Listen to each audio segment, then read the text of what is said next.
ఉన్న బంగారాన్ని విడిపించి ఆ రోజు ఆన్లైన్ రేటుకే మేము కొంటాం. Sharma gold company. ఒక స్టార్ రైటర్ ఎవరైనా తెలుగులో ఉన్నారంటే అది యండమూరి వీరేంద్రనాథ్ గారు.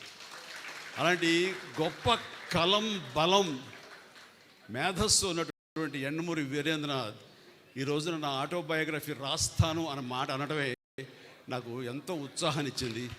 అందుకని ఇది ఎలాంటి అత్యద్భుతమైనటువంటి వేదిక. అండ్ మా వైఎల్పి గారి సమక్షంలో ఇది జరిగింది, ఇది జరిగి తీరుతుంది. ఆల్రెడీ ప్రాసెస్లో ఉందన్నాను కానీ దానికి కన్సాలిడేట్గా కాంక్రీట్గా లేదు. అండ్ యండమూరి గారు అన్నారు, మీ మాట చొప్పున అనేస్తున్నాను, ఇట్స్ ఎ కమిట్మెంట్ పబ్లిక్లో. Done. Thank you very much. Right.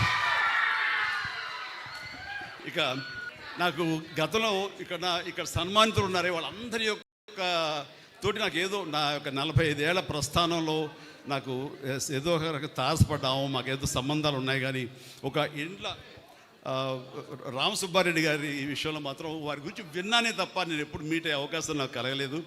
And వారి గొప్ప మానసిక శాస్త్రవేత్తలు, డాక్టర్ అని విన్నాను. అండ్ నాకు ఇంట్రెస్ట్ అయిన సబ్జెక్టు మానసిక శాస్త్రం అండి. అండ్ నేను దానివల్ల ఎప్పుడు దాన్ని ఆలోచించుకుంటూనే ఉంటాను. నాకు గురువులు ఎవరు లేరండి, కానీ మీలాంటి వాళ్ళ రైటప్స్ కానివ్వండి, మీలాంటి వాళ్ళ మాటలు కానివ్వండి, ఇవన్నీ యూట్యూబ్లో అక్కడ వినటం, లేకపోతే ఇలాంటి పెద్దలు చెప్పినప్పుడు వినటం, ఇదంతా కలిపి నాలో ఒక లెసన్స్ లాగా ఒక మార్పును తీసుకొచ్చినాయి. అందుకు రకంగా పరోక్షంగా మీరు నాకు ఎన్నో కరెక్షన్స్ చేశారు. ఇందాక మీరు అంటున్నట్లుగా ఈ రోజున ఈ యొక్క మనం వెళ్ళే ఈ స్పీడ్ యుగంలో మనకి ఎన్నో మానసిక రుగ్మతలు లోనైపోతుంటాం. అది బాడీకే కాదు, మనసు కూడా రోగం వస్తుందని మీరు అన్న మాట అది అక్షర సత్యం. మనల్ని నిర్వీర్యం చేస్తుంది. ఒక్కోసారి లేవగానే అన్నీ బాగున్నాయి కదా, సినిమా సూపర్ హిట్ అయింది, ఇంట్లో బాగున్నారు, డబ్బులు బాగున్నాయి, బ్యాంక్ బ్యాలెన్స్ దండిగా ఉంది, ఏదో తెలియని ఒక న్యూనతా భావం, తెలియని ఒక లోన్లీనెస్. ఎందుకంటే చెప్పలేవు. అది ప్రతి ఒక్కడు ఏదోలే అని మర్చిపోయి వెళ్తుంటారు. కానీ మీలాంటి వాళ్ళు సంప్రదిస్తే కనుక దానికి అత్యద్భుతమైన చిన్న చిట్కాలతోటో చిన్న మాత్రలతో మీరు దాన్ని మాయం చేయగలరు.